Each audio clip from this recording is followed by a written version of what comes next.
Hello friends, तो आज की इस वीडियो में आज मैं कक्षा 10वीं वाले विद्यार्थियों को प्रश्नावली 2 के आगे के प्रश्नों को बताने वाला हूं। तो चलो शुरू करते हैं। तो देखो, प्रश्न क्रमांक 3 का पहला प्रश्न है x माइनस वाई बराबर -1, 3x माइनस 2y बराबर 12 दिया हुआ है। अब इस प्रश्न को हल करना है, तो हल करने के हमारे पास कई विधि है, जैसे कि एक विधि प्रतिस्थापन विधि, एक विलोपन विधि, एक समीकरण निकाय विधि। तो चलो सबसे पहले इस प्रश्न को प्रतिस्थापन विधि से हल कर लेते हैं।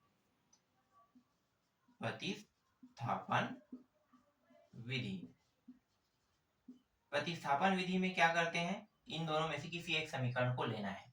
चाहे आप समीकरण 1 को लो, चाहे आप समीकरण 2 को लो। तो यहाँ पे मैं समीकरण 1 को लेता हूँ, समीकरण 1 से। ठीक है, इसी तरीके से आपको लिखना है। ऐसे प्रश्न 3 नंबर में एग्जाम में आता है। ठीक है, तो समीकरण 1 से ले रहे हैं। समीकरण 1 क्या है? x माइनस वाई बराबर -1। अब इस x को यहीं पे रहने देते हैं। y देखो, y के आगे में क्या लगा है? माइनस। तो अगर मैं y को उस साइड भेज देता हूं तो ये क्या हो जाएगा? -1 तो पहले से था और प्लस y। तो ये माइनस से क्या हो जाएगा? उस साइड जाके बराबर के उस पार जा रहा है, दूसरे पक्ष की ओर जा रहा है, तो माइनस से क्या हो जाता है? प्लस। तो यहाँ पे ये जो समीकरण 1 है, इसका बदलाव रूप हमें प्राप्त हुआ है, जो x के मान के रूप में प्राप्त हुआ है। तो x बराबर -1 प्लस y हमें प्राप्त हुआ है। तो ये जो मान अभी जो प्राप्त हुआ है, इसे अब कहाँ पे रखेंगे? समीकरण 1 की समीकरण 2। तो इसे हमें रखना है समीकरण 2। समीकरण 1 में क्यों नहीं रख रहे हैं? क्योंकि ये समीकरण 1 से ही प्राप्त हुआ है और अभी भी ये एक समीकरण के रूप में है। देखो ना, x भी है, y भी है। हटा है क्या y? यहाँ पे नहीं हटा है ना। तो जब तक के y नहीं हटेगा, तब तक के x का पूरा मान नहीं प्राप्त किया जा सकता। तो अभी भी ये किस रूप में है? अभी भी एक समीकरण के रूप में है। तो ये समीकरण के रूप में है, तो हमें वापस वापस इस एक में नहीं रखना है। मतलब x के मान को कोई भी कंडीशन में एक में नहीं रखना है। अगर हम लोग एक में रखते हैं तो हमें सेम टू सेम यही मान प्राप्त होगा, तो कोई मतलब नहीं होगा। इसीलिए जिस समीकरण से हमें प्राप्त हुआ है उसके अलावा छोड़ के दूसरे समीकरण में रखना है। तो ये जो समीकरण 2 है, इसमें y के मान को x के मान को रखेंगे।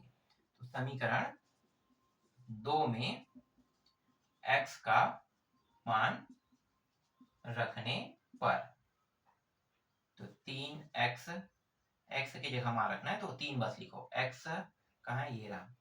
फिर -1 प्लस y, फिर -2y बराबर 12। 3 का अंदर गुणा कर दो, तो ये हो जाएगा -3 प्लस 3y -2y बराबर 12। ये जो -3 है उसको उस पार ले जाते हैं और इन दोनों को हल कर लेते हैं। तो देखो, 3 और 2 घटाएंगे तो कितना बचेगा? y। और ये रहा 12, ये उस साइड जाके क्या हो जाएगा? माइनस से प्लस। देखो ना, क्या है चिन्ह आगे इसमें? माइनस का चिन्ह। दूसरा जाके प्लस हो जाएगा। तो यहाँ पे y का मान कितना प्राप्त हुआ? 15 प्राप्त हुआ। अब इसे कहाँ पे रखना है बताओ? y का मान पूरा पूरा प्राप्त हुआ है, तो y का मान अगर पूरा पूरा प्राप्त हो रहा है, इसका मतलब ये है कि हम आसानी से किसी भी समीकरण में अब इनके मानों को रख सकते हैं। तो दो खंड कर लेते हैं यहाँ पे। ठीक है, अब इस y के मान को समीकरण 1 में रख देते हैं। तो समीकरण 1 में y का मान रखने पर, y का मान रखने पर तो x माइनस y का मान कितना है? 15 बराबर -1। तो x और उस 15 को उस पर भेज देंगे, तो यहाँ पे पहले से -1 उस साइड जाके प्लस 15 हो जाएगा। तो x बराबर घट के कितना प्राप्त हो? 14। तो x का मान 14 और y का मान 15 यहाँ पे प्रतिस्थापन विधि में प्राप्त हो रहा है। अगर इसे विलोपन विधि से भी हल करते हैं तो सेम टू सेम x बराबर 14 y बराबर 15 ही प्राप्त होता है। समीकरण निकाय में भी हल करते हैं तो x बराबर 14 y बराबर 15 ही प्राप्त होता। तो इस तरीके से प्रतिस्थापन विधि में प्रश्नों को बनाया जाता है। तो प्रतिस्थापन विधि समझ में आया? मैंने बहुत सारे प्रश्न बनाए हैं ना, उदाहरण में है। जिन लोगों को डाउट होगा प्रतिस्थापन विधि के प्रश्नों को बनाने में, वो लोग उदाहरण के प्रश्नों को देख सकते हो। और जिन लोगों को विलोपन विधि बनाने में दिक्कत हो रहा है, वो भी उदाहरण के प्रश्नों को देख सकते हैं। बस मैंने समीकरण निकाय विधि को अभी तक नहीं बताया है। तो चलो अगला जो प्रश्न है उसे मैं समीकरण निकाय विधि से हल कर देता हूँ।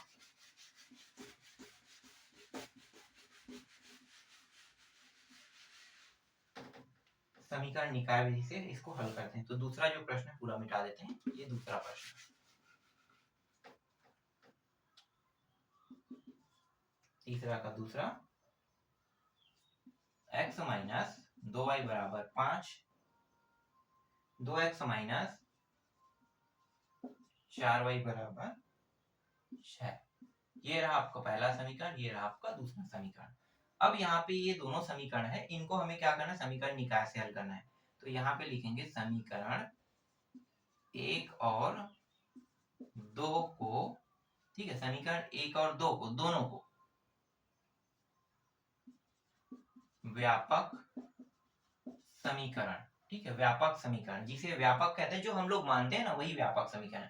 तो व्यापक समीकरण a1x प्लस by, b1 है ना, क्योंकि दो समीकरण है, a1 b1 और प्लस c1, तथा दूसरे समीकरण को a2x plus b2y plus c2 से करने पर तो जो मान प्राप्त होगा उसको लिखेंगे। तो देखना, अब मैं जो करने वाला हूं उसको अच्छे समझना। देखो, समीकरण एक ये है और ये समीकरण एक के लिए है ना, व्यापक समीकरण। तो दोनों में देखो सेम सेम मान आपको क्या दिखाई दे रहा है, x x x कट गया। अब यहाँ पे देखो क्या बचा है, a1, और यहाँ पे क्या बचा है, कुछ नहीं, मतलब एक इसके साथ तो गुणा था ना, तो एक तो बचेगा। तो a1 का मान कितना आया, 1 आया। अब b1 को देखो, b1y और यहाँ पे माइनस 2y। तो देखो y और y दोनों में है, दोनों में y y है, तो क्या हो जाएगा, कट जाएगा। ठीक है, तो दोनों में y y होने के कारण कट गया। अब बचा क्या, b2 सॉरी b1, और यहाँ पे माइनस 2 बचा है। फिर c1 को देखो, c1 और 5, तो c1 और 5 में कुछ भी नहीं कट रहा है, तो डायरेक्ट उतार देंगे c1 5। अब दूसरा समीकरण के लिए, ये जो दूसरा व्यापक समीकरण है, इसको देखना है। तो देखो यहाँ भी x कट गया। a2 बराबर कितना आ रहा है, 2 आ रहा है। y कट गया। b2 बराबर कितना आ रहा है, b2 और माइनस 4 बचा है। c2 बराबर देखो, c2 और 6, तो यहाँ पे c2 का मान 6। तो इस तरीके से a1 b1 c1 a2 b2 c2 के मान को निकाला जाता है। ठीक है, यही क्या कहलाता है, समीकरण निकाय। यहाँ पे लिख भी दो, समीकरण निकाय से। ठीक है, समीकरण निकाय से। अब क्या करेंगे, a1 अपान a2 करेंगे। तो a1 अपान a2 मैंने यहाँ पे लिख दिया ना, समीकरण निकाय से। और समीकरण निकाय का जो फार्मूला होता है वो होता है a1 अपान a2, b1 अपान b2, फिर c1 अपान c2। तो सभी मानों को इनके जगह पे रखते जाएंगे। तो a1 a2, यहाँ पे मैं एक साइड और हल कर देता हूँ। तो a1 के मान कितना है, 1/2। a1 और a2 के मान 1/2, मतलब 1/2 बराबर -2/4, -2/4। फिर c1 और c2, c1/c2, 5/6, 5/6। तो 1/2 बराबर, इसको हल करेंगे, देखो दोनों में माइनस है, मतलब दोनों कट गया तो प्लस हो गया। फिर 2 एकम 2 दूनी, यहाँ भी कितना आ रहा है, 1/2, फिर 5/6।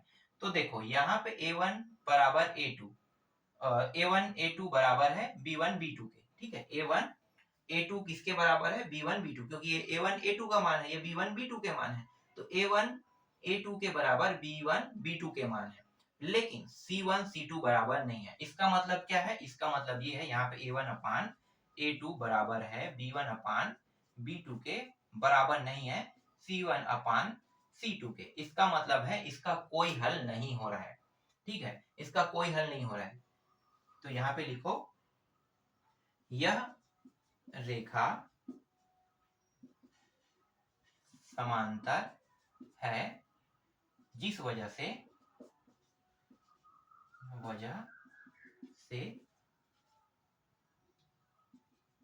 इसका कोई हल नहीं है। ठीक है, कोई हल नहीं है। क्यों कोई हल नहीं है, और ये रेखा समांतर का मतलब क्या है, तो देखो दो मान अगर बराबर हो जाए, दो मान जैसे a1 a2 b1 b2, लेकिन c1 c2 बराबर नहीं हो रहा है, तो नहीं हो रहा है तो ग्राफ चार्ट क्या होता है, ग्राफ चार्ट में मैं बताता हूँ। देखो ग्राफ चार्ट मैंने बताया था ना, ऐसा। तो देखो दो रेखाएं, एक रेखा इस तरीके से चला गया, दूसरा रेखा भी इस तरीके से। तो क्या ये दोनों रेखा आपस में कोई टाइम प्रतिच्छेद करेगी, एक दूसरे को काटेगी, नहीं काटेगी, है ना, कभी भी नहीं काटेगी। तो ये रेखा जो है समांतर है। तो इसका मतलब क्या है, अगर a1 a2 b1 b2 बराबर है, लेकिन C1 C2 बराबर नहीं है, तो रेखा हमें इसी तरीके के दोनों रेखा प्राप्त होगा जो एक दूसरे के समांतर है। देख लो, ये दोनों जो है वो कभी भी कहीं पे भी एक दूसरे को नहीं काटेगी। तो इसका मतलब क्या है? इसका मतलब कोई हल नहीं है, कोई हल नहीं है। ठीक है, तो ये समीकरण निकाय में बन गया प्रश्न। अगर कोई हल होता तो यहीं पे ना ये रेखा यहाँ पे दोनों बराबर नहीं होता। ठीक है, आगे मैं और भी बताऊंगा, और भी प्रश्न है। तो ये समझ में आ गया, कोई हल नहीं है। मैंने इसे समीकरण निकाय से हल कर दिया। इसमें स्पष्ट कहा है कि किसी भी विधि से हल कर सकते हो, तो मैं अपने अपने हिसाब से इसे किसी भी विधि से हल कर सकता हूँ। अगर ये रेखा, देखो एक तो बता दिया कोई हल नहीं है, समांतर होता है तो कोई हल नहीं होता है। ठीक है, अगर ये रेखा इस तरीके से जा रहा है और इस तरीके से, तो यहाँ पे प्रतिच्छेद कर रहा है, इसका मतलब क्या होगा? इसका मतलब अद्वितीय हल, याद रखना। ठीक है, एक नंबर में एग्जाम में आता है अद्वितीय हल। और अद्वितीय हल जो भी होता है उसका मान रहता है, जैसे x का मान y का मान होगा यहाँ पे, तो यहाँ पे x और y के मान निकलेंगे। ठीक है, तो यहाँ पे अद्वितीय हल में मान निकलता है। ठीक है, और यहाँ पे क्या होता है? अद्वितीय हल होने का मतलब प्रतिच्छेदी रेखा,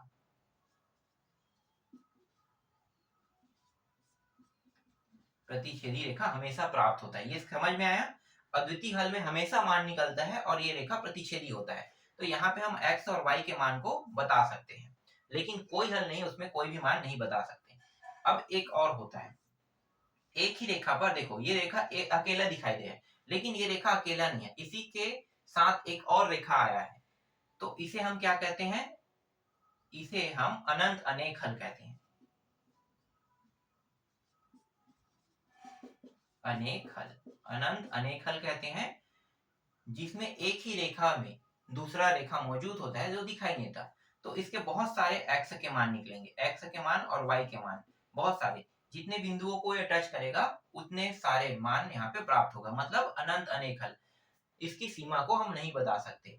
यहाँ पे 1 2 3 4 इस तरह बढ़ते रहेगा, 5 6 7 8 इस तरह बढ़ते रहेगा। तो इसी को हम क्या कहते हैं? अनंत अनेक हल कहते हैं। तो तीनों टॉपिकों को मैंने बता दिया। ठीक है, अब आगे के जब प्रश्न को हल करेंगे तो कोई भी डाउट ना हो, इसलिए तीनों टॉपिकों को जानना बहुत ज्यादा जरूरी था। और हर साल यहाँ से प्रश्न पूछे जाते हैं, हर साल 1 नंबर 2 नंबर में आता ही है। चलो अगला प्रश्न देखते हैं। समीकरण निकाय बन गया। अब तीसरा देखो, तीसरा को हल कर लेते हैं विलोपन विधि से। विलोपन विधि भी आप लोग पूछते रहते हो कि कैसे बनेगा, है ना, विलोपन विधि से प्रश्न। तो विलोपन विधि से तीसरा प्रश्न को देख लेते हैं। x प्लस y बराबर 6 और यहाँ पे दिया है x बराबर y प्लस 2। ठीक है, इसे हम समीकरण 1 मान लेते हैं। इसे थोड़ा सा आगे और हल करेंगे। तो ये x हो गया, y को इस पार ले आओ, तो ये माइनस y बराबर यहाँ पे कितना बचेगा? 2। अब ये समीकरण 2 बन गया। ठीक है, क्योंकि इसे विलोपन विधि से हल कर रहे हैं, प्रतिस्थापन से करते हैं तो यहाँ पे x का मान तो ऑलरेडी आ चुका है, बस इसे पहला समीकरण में रख देते, हल हो जाता। लेकिन हम लोग यहाँ पे इसे विलोपन विधि में हल कर रहे हैं, तो दोनों क्या है? बराबर होना चाहिए। जैसे x प्लस वाई और x माइनस वाई दोनों बराबर होगा, तभी हम इसे हल कर पाएंगे। तो चलो इसको हल करते हैं। तो विलोपन विधि से, विलोपन विधि से, विलोपन विधि से, अब देखो दोनों समीकरणों को देखना है, समीकरण 1 और 2 को। तो मैं हमेशा x के ऊपर डिपेंड रहता हूँ ना, मतलब x के मानों को बराबर करता हूँ। y के मान यहाँ पे बराबर है ना, x के मान भी बराबर है। यहाँ पे माइनस और प्लस दिया हुआ तो आसानी से कर सकते हैं, लेकिन मैं हमेशा x के मान को ही ध्यान देता हूँ। तो x के मान देखो दोनों बराबर है, तो इसका मतलब क्या है? अगर इसे मुझे कटाना है तो जोड़ना है कि घटाना है? x को कटाना है तो जोड़ना है कि घटाना है? तो घटाना है। तो यहाँ पे लिखना पड़ेगा समीकरण 1 में समीकरण 2 को क्या करने पर? घटाने पर। ठीक है, तो घटाते हैं। तो पहले समीकरण 1 और 2 को लिख लेते हैं। x प्लस वाई बराबर 6, x माइनस वाई बराबर 2। घटाएंगे तो यहाँ पे कौन सा चिन्ह था? प्लस, ये क्या हो जाएगा? माइनस। ये माइनस क्या हो जाएगा? प्लस। यहाँ भी प्लस है तो ये क्या हो जाएगा? माइनस। तो देखो ये दोनों कट गया, है ना। एक को कटाना ही होता है, अगर आप चाहो तो जोड़ोगे तो ये ऑटोमेटिकली y कट जाएगा, लेकिन मैंने यहाँ पे ऐसा, मतलब मैं यहाँ पे ऐसा नहीं कर रहा हूँ। मैं क्या कर रहा हूँ? मैं सिर्फ x को कटाने की कोशिश कर रहा हूँ, जिससे y का मान आसानी से निकल जाए। तो ये दोनों जोड़ के कितना हो जाएगा, 2y हो जाएगा। फिर इनको घटाओगे तो 6 में 2 घटाओ कितना आ जाएगा, 4 आ जाएगा। फिर y बराबर 4 और 2 इसके साथ गुणा के रूप में, मतलब 2 क्या करेगा, 4 को भाग करेगा, 2 एकम 2 दूनी, तो y का मान कितना प्राप्त हुआ, 2। अब इस y के मान को कहाँ पे रखें, समीकरण 1 की समीकरण 2, किसी में भी रख लो, है ना, किसी में भी रख लो। तो यहाँ पे मैं रख लेता हूँ, चलो यहाँ पे समीकरण 1 में, समीकरण 1 में y का मान रखने पर, तो ये हो गया x प्लस y बराबर 6, y के मान रखेंगे ना, तो x प्लस 2 बराबर 6, तो x बराबर 2 को उस पार ले जाते हैं, तो ये क्या हो जाएगा, माइनस हो जाएगा, है ना, प्लस में है तो माइनस, तो x बराबर कितना प्राप्त हुआ, 4। तो x का मान 4 और y का मान कितना प्राप्त हो रहा है, 2 प्राप्त हो रहा है। तो इस तरीके से विलोपन विधि में प्रश्नों को बनाया जाता है। देखो विलोपन विधि भी बहुत सरल है, प्रतिस्थापन विधि भी बहुत सरल है, समीकरण निकाय विधि भी बहुत ही सरल है। अब अगले प्रश्नों को देखते हैं। प्रश्न क्रमांक 4, समीकरण निकाय विधि से मैंने ज्यादा प्रश्न हल नहीं किए ना, तो समीकरण निकाय विधि से ही ज्यादा प्रश्नों को देख लेते हैं। जैसे कि ये चौथा प्रश्न है, 5x माइनस 8y के बराबर दिया है -1। फिर यहाँ पे है 3x माइनस 24 अपान 5y, फिर प्लस 3/5 बराबर 0, इस तरीके से दिया है। इसे हम समीकरण 1 बहुत आसानी से मान लेंगे क्योंकि ये समीकरण जैसा दिखाई दे रहा है, लेकिन इसे समीकरण 1 नहीं मान सकते, है ना, थोड़ा सा इसमें दिक्कत हो जाएगा। तो क्या करेंगे, नीचे में जो हर है उसको हटाना पड़ेगा दोनों से, तो हर को हटाने के लिए क्या करना पड़ेगा, पूरे पद में 5 का गुणा। तो इसे समीकरण 2 अभी मान लेते हैं, लेकिन ये मनौती समीकरण है, रियल समीकरण नहीं है, तो समीकरण 2 कहेंगे तभी तो इसके ऊपर गुणा कर पाएंगे ना। तो समीकरण 2 में 5 का गुणा करने पर, है ना, और ये पूरे पद पर, समीकरण 2 में 5 का गुणा करने पर, तो 5 का गुणा करेंगे तो ये कितना हो जाएगा, 5 या 15x माइनस 5 का गुणा यहाँ भी होगा, तो देखो 5 का गुणा होगा तो यहाँ पे 5 है, ऊपर नीचे वाला 5 क्या हो जाएगा, कट जाएगा, तो सिर्फ कितना बचेगा, 24y। तो मैं यहाँ पे डायरेक्ट 24y लिख देता हूँ, ठीक है। 5 का गुणा करेंगे 5 या 15, यहाँ पे नीचे में 5 नहीं है तो डायरेक्ट 15x लिखेंगे, लेकिन यहाँ पे तो नीचे में 5 है ना, तो जो ऊपर में 5 आएगा और नीचे का 5 दोनों क्या हो गया, कट गया, बचा क्या, 24y, तो माइनस 24y। सेम ऐसा यहाँ भी होगा, ऊपर में 5 नीचे में 5 तो 3, फिर बराबर 0। अब इसे आगे हल करते हैं, तो 15x माइनस 24y, और इस 3 को उस पार ले जाते हैं जैसे कि ये है, तो ये क्या आ जाएगा, -3। ये बन गया आपका तीसरा समीकरण। तो रियल जो समीकरण है ये 2 नहीं है, 3 रहेगा, ठीक है।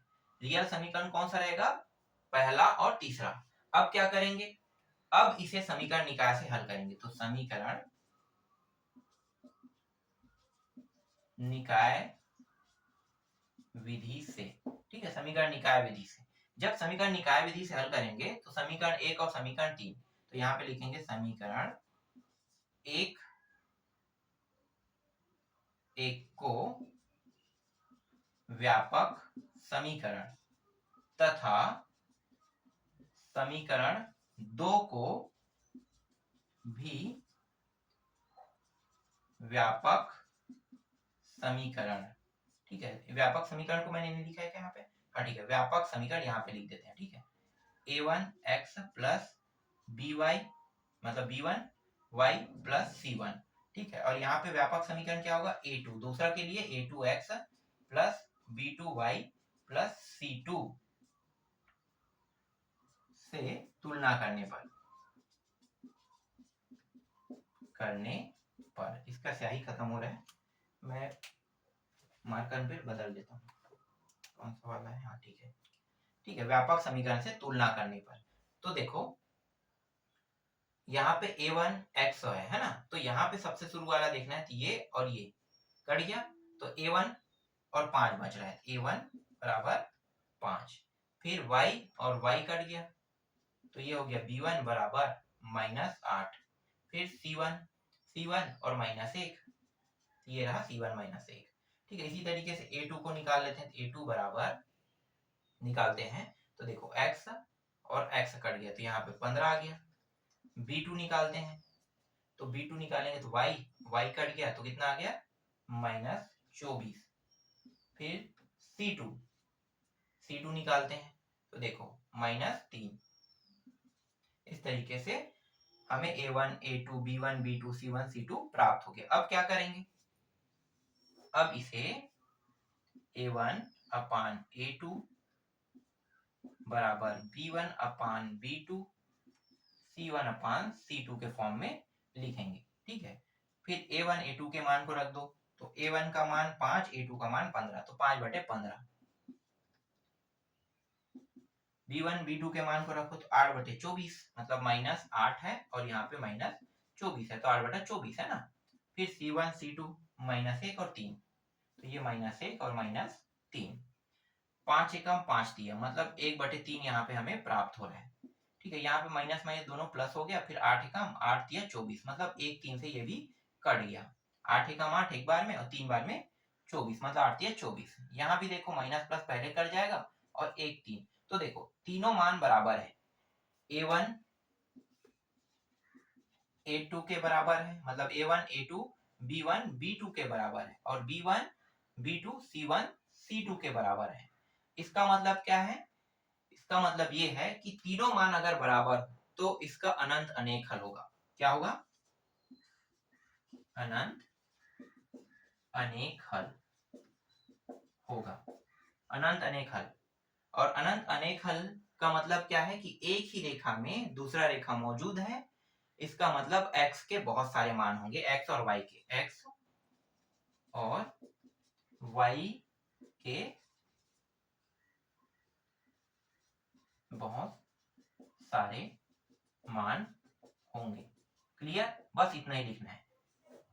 ठीक है। इस तरीके से ये जो आपका चौथा प्रश्न है ये पूरा कंप्लीट हो गया। ठीक है। अब कौन सा प्रश्न बचा है, अब बचा है पांचवा और छठवा। तो पांचवा और छठवा को बना के देखना, समीकरण निकाय से ही बनाना। ठीक है। क्योंकि समीकरण निकाय से मैंने अभी तक 2 प्रश्नों को बताया है और प्रतिस्थापन विलोपन विधि से मैंने बहुत सारे प्रश्नों को बताया। तो इसमें ये कहा है कि किसी विधि से हल करो, लेकिन ज्यादातर जो है वो समीकरण निकाय विधि ज्यादा अच्छा रहता है। क्यों अच्छा रहता है, क्योंकि प्रश्न जो है समीकरण निकाय से ही ज्यादातर आते हैं। तो जो बाकी जो पांचवा और छठवा प्रश्न जिनको मैंने छोड़ दिया है, सेम टू सेम ऐसे ही हल करना है और देखना है कि उसमें प्रतिच्छेदी रेखा प्राप्त हो रहा है मतलब a1 a2 बराबर b1 b2 और बराबर c1 c2। अगर ऐसा मान प्राप्त होता है तो आपको लिखना है अनंत अनेक हल होंगे और x और y के बहुत सारे मान होंगे। ठीक है। अगर आपको इस तरीके से प्राप्त होता है a1 अपान a2 बराबर नहीं है b1 अपान b2 मतलब पहले में ही बराबर आपको नहीं प्राप्त होता है, तो इसे हम कहते हैं अद्वितीय हल। अद्वितीय हल। ठीक है। अद्वितीय हल, तो अद्वितीय हल में x बराबर मान निकलेगा और y बराबर भी मान निकलेगा, कोई भी मान प्राप्त होगा और ये रेखा क्या है, प्रतिच्छेदी है। अगर आपको ऐसे प्राप्त होता है a1 अपान a2 b1 अपान b2, a1 अपान a2 b1 अपान b2 बराबर है लेकिन c1 अपान c2 बराबर नहीं है, तो ऐसे में कोई हल नहीं होगा, कोई हल नहीं है लेना है। ठीक है। कोई हल नहीं होगा, न ही इसमें x और y के मान प्राप्त होगा। और ये जो रेखा, ये कौन सा रेखा रहेगा, समांतर रेखा रहेगा। तो इस तरीके से आपको हल करना है और हल करके आपको ये पता लगाना है कि अद्वितीय हल है, कोई हल नहीं है, या अनंत अनेक हल है। ठीक है। तो इस तरीके से मैंने हल किया है, वैसे ही आपको क्या करना है, सारे प्रश्नों को समीकरण निकाय से जो बचे हुए हैं उनको हल करना है। तो आज की क्लास में बस इतना ही, बाकी बचे हुए प्रश्नों को मैं आपको नेक्स्ट वीडियो में बताऊंगा।